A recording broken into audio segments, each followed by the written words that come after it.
నమస్కారం, ABK news కి స్వాగతం. హెడ్లైన్ చూద్దాం.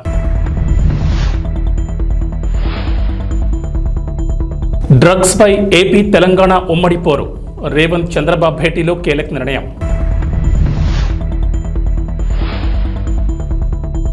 విద్యార్థులకు ఏపీ ప్రభుత్వం శుభవార్త. పాఠశాల విద్యార్థులకు కాస్మెటిక్ వస్తువులను నేరుగా ఇవ్వాలని ప్రాథమికంగా నిర్ణయం.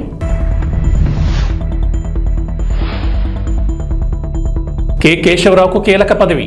కేబినెట్ హోదాతో ఉత్తర్వులు జారీ.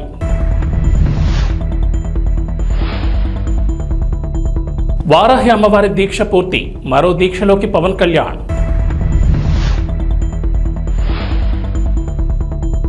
ఏపీ తెలంగాణకు రెయిన్ అలర్ట్. పలు జిల్లాల్లో భారీ వర్షాలు, ఎల్లో అలర్ట్ జారీ.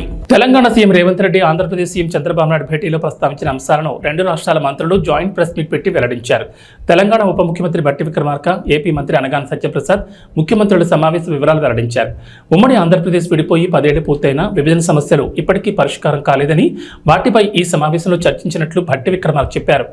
డ్రగ్స్కు వ్యతిరేకంగా యాంటీ నార్కోటిక్స్ డ్రైవ్స్ చేయాలని నిర్ణయించామని, సైబర్ నేరాలు అరికట్టేందుకు చర్యలు తీసుకున్నామని తెలిపారు. డ్రగ్స్, సైబర్ క్రైమ్స్ పై ఇరు రాష్ట్రాలు కలిసి పనిచేయాలని నిర్ణయించామని చెప్పారు. ఇక ఇటీవల ఏపీలో కూడా యాంటీ నార్కోటిక్ టాస్క్ ఫోర్స్ ఏర్పాటు చేయడం గమనార్హం. రెండు రాష్ట్రాల ముఖ్యమంత్రులు సమగ్రంగా చర్చించిన తర్వాత ఒక నిర్ణయానికి వచ్చారని, ఇరు రాష్ట్రాలకు చెందిన అధికారులతో కూడిన ఉన్నత స్థాయి కమిటీ వేయాలని నిర్ణయించినట్లు తెలిపారు. ఇక మంత్రులతో కూడిన మరో కమిటీని కూడా ఏర్పాటు చేయాలని నిర్ణయం తీసుకున్నట్లు వెల్లడించారు. రెండు రాష్ట్రాల ప్రభుత్వ ప్రధాన కార్యదర్శులు, ఇరు రాష్ట్రాల నుంచి 3 చొప్పున అధికారులతో 2 వారాల్లోగా కమిటీ ఏర్పాటు చేస్తామని బట్టి విక్రమార్క స్పష్టం చేశారు. గిరిజన సంక్షేమ పాఠశాలలో చదివే విద్యార్థులకు ఆంధ్రప్రదేశ్ ప్రభుత్వం శుభవార్త చెప్పింది. పాఠశాల విద్యార్థులకు కాస్మెటిక్ వస్తువులను నేరుగా ఇవ్వాలని ప్రాథమికంగా నిర్ణయం తీసుకుంది.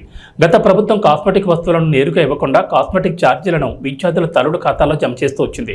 అయితే ఆ నగదు సకాలంలో విడుదల చేయలేదనే ఆరోపణలు ఉన్నాయి. దీంతో కాస్మెటిక్ వస్తువులు అందక విద్యార్థులు ఇబ్బందులు పడ్డారు. ఈ విషయాలను దృష్టిలో పెట్టుకుని ప్రభుత్వమే పేస్ట్, బ్రష్, షాంపూ వంటి కాస్మెటిక్ వస్తువులను నేరుగా వారికి ఇవ్వాలని అధికారులు నిర్ణయం తీసుకున్నారు. ఈ మేరకు గిరిజన సంక్షేమ శాఖ అధికారులు తమ ప్రతిపాదనను సీఎం చంద్రబాబు నాయుడు వద్దకు పంపించారు. సీఎం చంద్రబాబు ఆమోదిస్తే ఈ నిర్ణయం అమల్లోకి రానుంది.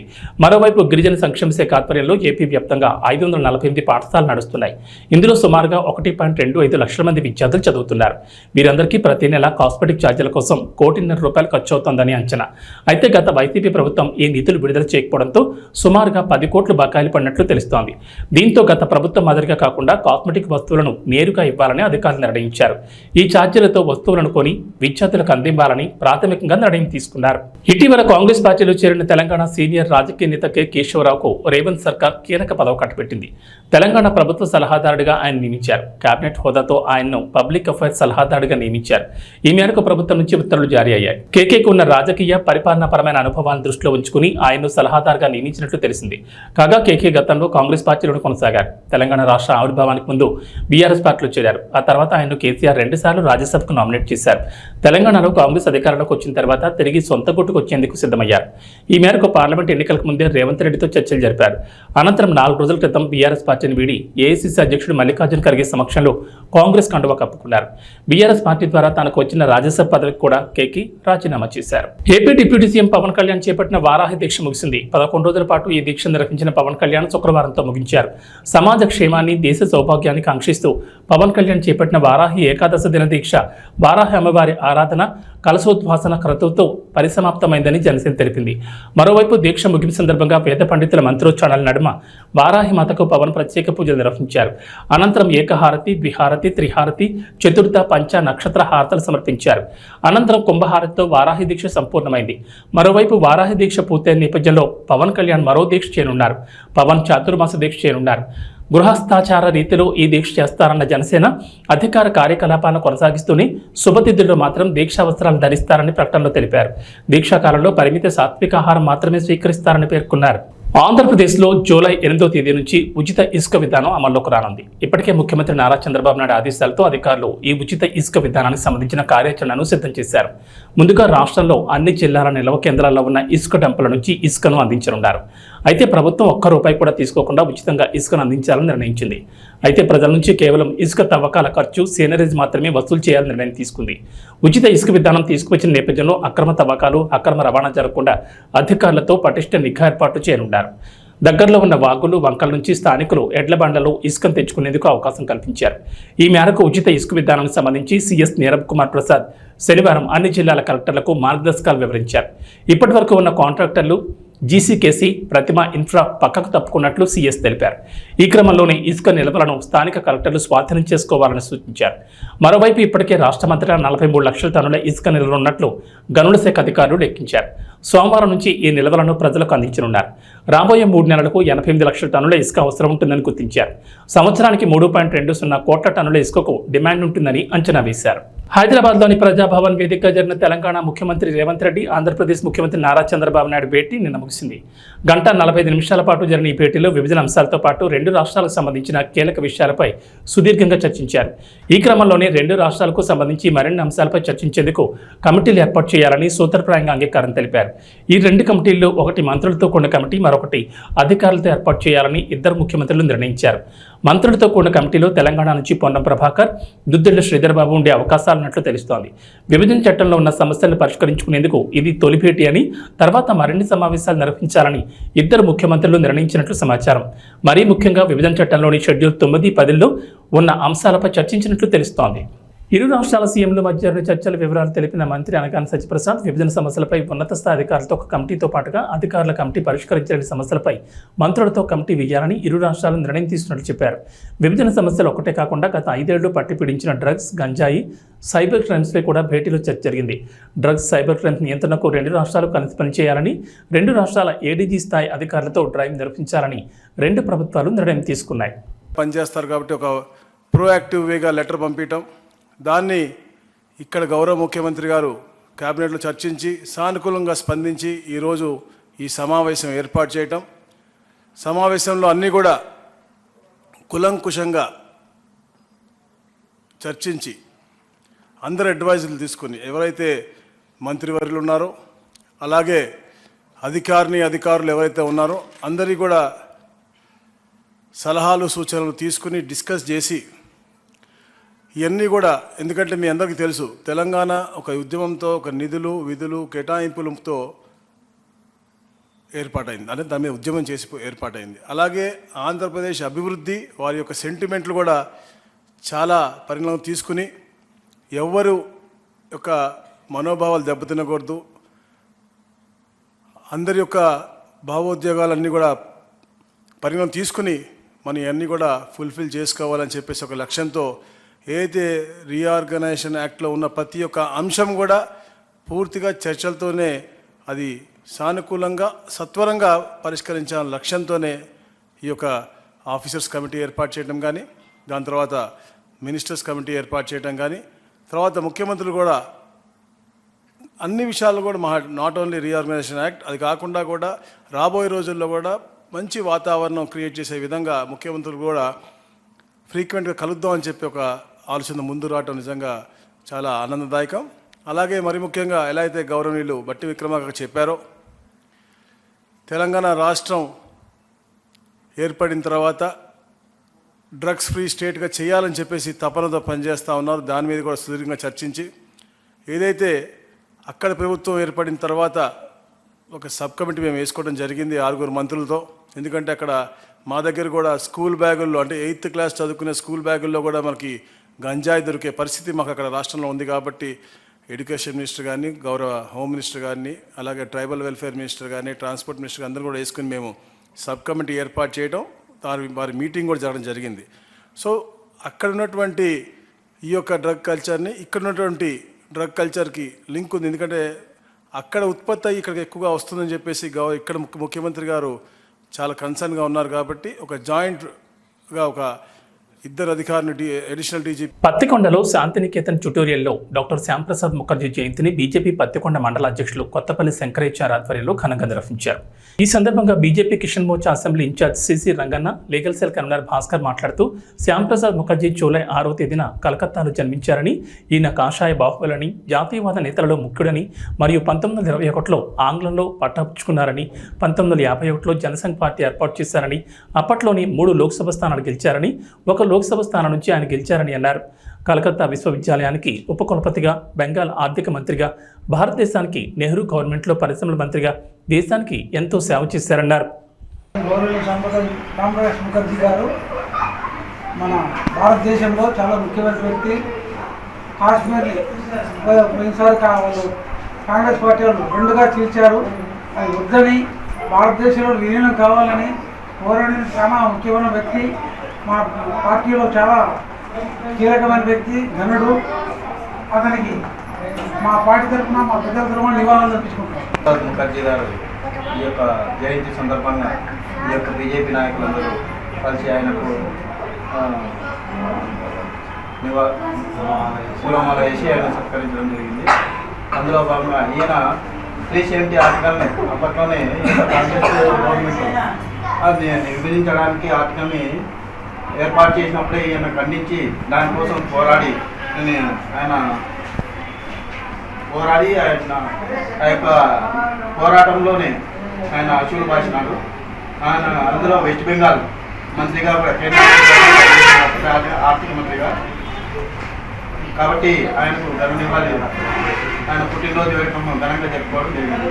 వైఎస్ఆర్సీపీ కార్యకర్త అజయ్ కుమార్ రెడ్డిని పరామర్శించారు. అనంతపురం కడప రిమ్స్ ఆసుపత్రి ప్రాంగణంలో మాజీ ముఖ్యమంత్రి వైఎస్ జగన్మోహన్ రెడ్డి. అనంతరం ఆయన మీడియాతో మాట్లాడారు. ఇక్కడ హాస్పిటల్లో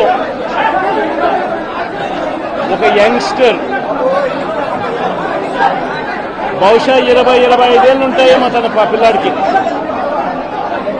ఆ 20 ఏళ్ల పిల్లాడిని ఎందుకు నిర్దాక్షిణ్యంగా కొట్టారో కూడా తెలియదు. కేవలం ఎన్నికల్లో వైఎస్ఆర్ కాంగ్రెస్ పార్టీకి తరఫున తాను ఓటు వేశాడని వైఎస్ఆర్ కాంగ్రెస్ పార్టీకి సంబంధించిన కుటుంబానికి చెందిన వ్యక్తిని అతి దారుణంగా కావాలని అదే పనిగా వేంపల్లెకు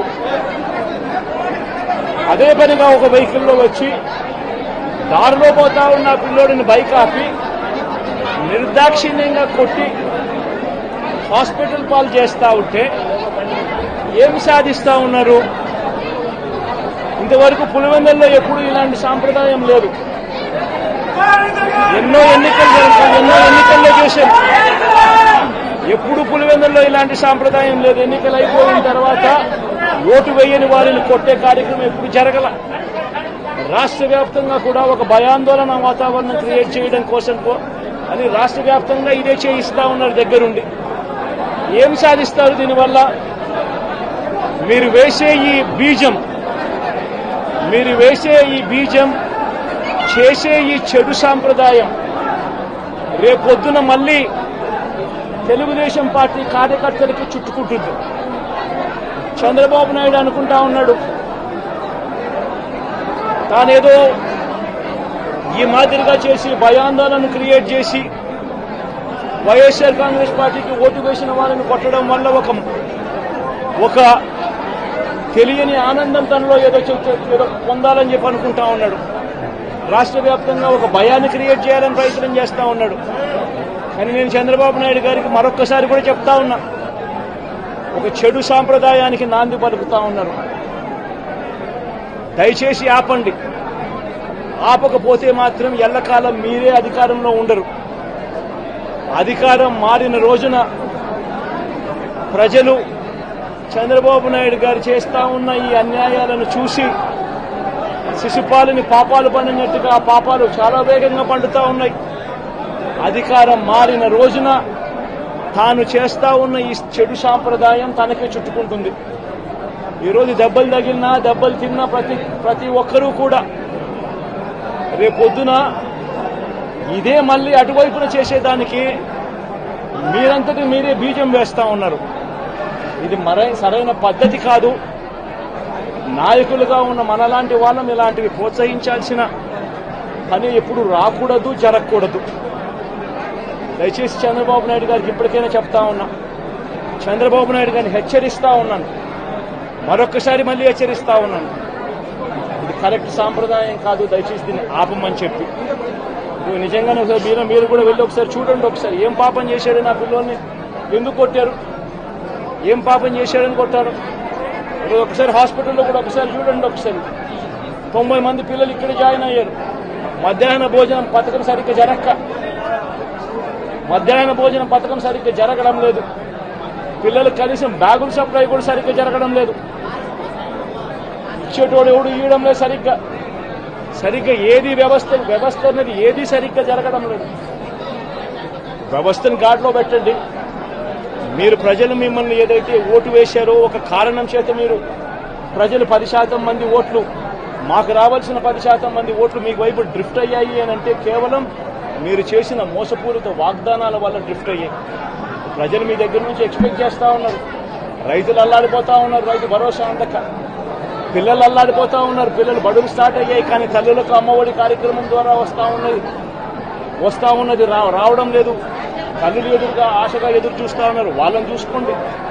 అక్క చెల్లెమ్మలకి ఇస్తామన్నారు నెల 1500 రూపాయలు, అది ఇచ్చే కార్యక్రమం చూసుకోండి. ఇంటింటికి ఉద్యోగం అన్నారు, ఉద్యోగం ఇవ్వకపోతే 3000 రూపాయలు ప్రతి ఇంటికి నిరుద్యోగ వృత్తి అన్నారు. ఆ పిల్లలందరూ ఎదురు చూస్తూ ఉన్నారు. మీరు ఎప్పుడెప్పుడు ఇస్తారు 3000 రూపాయలు నిరుద్యోగ వృత్తి అని, అది చూసుకోండి. ఇటువంటి ఏవి కూడా మంచి కార్యక్రమాలు ఏవి కూడా చేయకుండా రాష్ట్ర వ్యాప్తంగా భయాందోళన మాత్రమే క్రియేట్ చేసే దుర్బుద్ధిని చేసే దుశ్చర్యను ఆపండి అని మరొకసారి హెచ్చరిస్తూ చెప్తా ఉన్నాం. శిశుపాలను పాపాలు పండినట్టుగా వేగంగా జరుగుతూ ఉన్నాయి. తన పాపాలు పండడం అన్నది కూడా తను మర్చిపోతున్న సందర్భంగా మరొకసారి చెప్తా ఉన్నాం.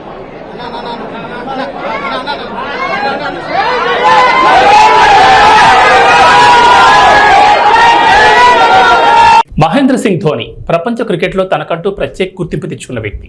భారత క్రికెట్లో తనదైన ముద్ర వేసిన లెజెండ్. టీమిండియా క్రికెట్ గురించి చెప్పాలంటే ధోనికి ముందు, ధోనికి తర్వాత అంతలా భారత క్రికెట్పై అతను ప్రభావం చూపించాడు. అతడి రాక దేశంలో క్రికెట్కు కొత్త వెలుగును తీసుకొచ్చింది. టీమిండియాను ప్రపంచ క్రికెట్లో మేటి జట్టుగా నిలిపిన కెప్టెన్ ధోని యువ ఆటగాళ్లతోనూ మైదానంలో అద్భుతాలు సృష్టించడం అతని నైజం. సాధారణ బౌలర్లతో కూడా అసాధారణ ప్రదర్శన రాబట్టడం అతనికి అలవాటు. వాస్తవానికి ధోని గురించి మాట్లాడుకోవాలంటే ఎంతైనా మాట్లాడుకోవచ్చు, ఎంతైనా చెప్పుకోవచ్చు. మహేంద్ర సింగ్ ధోని 43వ పుట్టినరోజు సందర్భంగా పుట్టినరోజు శుభాకాంక్షలు. మెగా ఫ్యాన్స్ ఏ సినిమాకి లేనంతగా గేమ్ చేంజర్ కోసం ఎదురు చూస్తూనే ఉన్నారు. 2021 ఫిబ్రవరిలో అధికారికంగా మొదలైన ఈ సినిమా దాదాపు 3 ఏళ్లకు పైగా షూటింగ్ దశలోనే ఉంది. కానీ ఇప్పటి వరకు ఒక్క టీజర్ కానీ గ్లింప్స్ కానీ రిలీజ్ చేయలేదు. Ram Charan first look poster, జరగండి సాంగ్ తప్ప మూవీ టీం నుంచి ఇంకేం రాలేదు. అయినా కూడా గేమ్ చేంజర్ కోసం మెగా అభిమానులు ఆశగానే ఎదురు చూస్తూనే ఉన్నారు. ఖచ్చితంగా ఈ ఏడాది అయితే సినిమా రిలీజ్ అవుతుందని అనుకుంటున్న మెగా ఫ్యాన్స్కి డైరెక్టర్ శంకర్ ఇటీవల షాక్ ఇచ్చిన సంగతి తెలిసిందే. ఇంకా కొంత భాగం షూటింగ్ బ్యాలెన్స్ ఉందని, మరో 6 నెలల్లోపు రిలీజ్ చేసేందుకు ట్రై చేస్తామంటూ చెప్పుకొచ్చారు. అప్పటి నుంచి అభిమానులు గేమ్ చేంజర్ ఈ ఏడాది రావడం కష్టమని డిసైడ్ అయిపోయారు. ఇలాంటి సమయంలో మూవీ గురించి ఓ గుడ్ న్యూస్ వచ్చింది. ఇక వాతావరణ విషయానికి వస్తే తెలంగాణలో వర్షాలపై హైదరాబాద్ వాతావరణ కేంద్ర అధికారులు అలర్ట్ ఇచ్చారు. నేడు రేపు రాష్ట్రంలో విస్తారంగా వర్షాలు కురుస్తాయని చెప్పారు. నైరుతి రుతుపవనాల ప్రభావంతో రాష్ట్రంలో విస్తారంగా వర్షాలు కురుస్తాయని వెల్లడించారు. పలు జిల్లాల్లో భారీ వర్షాలకు ఛాన్స్ ఉందన్నారు. ఇవాళ వికారాబాద్, సంగారెడ్డి, మెదక్, కామారెడ్డి, వనపర్తి, నిజామాబాద్, జగిత్యాల, సిరిసిల్ల, సిద్దిపేట, గద్వాల్, నారాయణపేట జిల్లాల్లో భారీ వర్షాలకు ఛాన్స్ ఉందన్నారు. ఈ మేరకు ఆయా జిల్లాలకు హైదరాబాద్ వాతావరణ కేంద్ర అధికారులు ఎల్లో అలర్ట్ జారీ చేశారు. అటు ఏపీలో వర్షాలు కురుస్తాయంటోంది వాతావరణ శాఖ. నైరుతి రుతుపవనాల సమయంలో రాష్ట్ర వ్యాప్తంగా ఎండలు మండిపోయాయి. వేడి వాతావరణంతో ప్రజలు ఇబ్బంది పడ్డారు. అయితే తూర్పు మధ్య బంగాళాఖాతంలో ఉపరితల ఆవర్తనం కొనసాగుతుండగా గుజరాత్, కర్ణాటక తీరాల వెంబడి ద్రోణి విస్తరించింది. ఈ ప్రభావంతో రాబోయే 3 రోజుల్లో ఉత్తర కోస్తాలోని కొన్ని జిల్లాల్లో భారీ వర్షాలు కురుస్తాయని వాతావరణ శాఖ అంచనా వేస్తోంది. రాయలసీమ, దక్షిణ కోస్తాలో కొన్ని ప్రాంతాల్లో తేలికపాటి నుంచి ఓ మోస్తరు వర్షాలు కురిసే అవకాశం ఉందంటున్నారు వాతావరణ శాఖ అధికారులు. ఇవి బులెటిన్ విశేషాలు. నమస్కారం.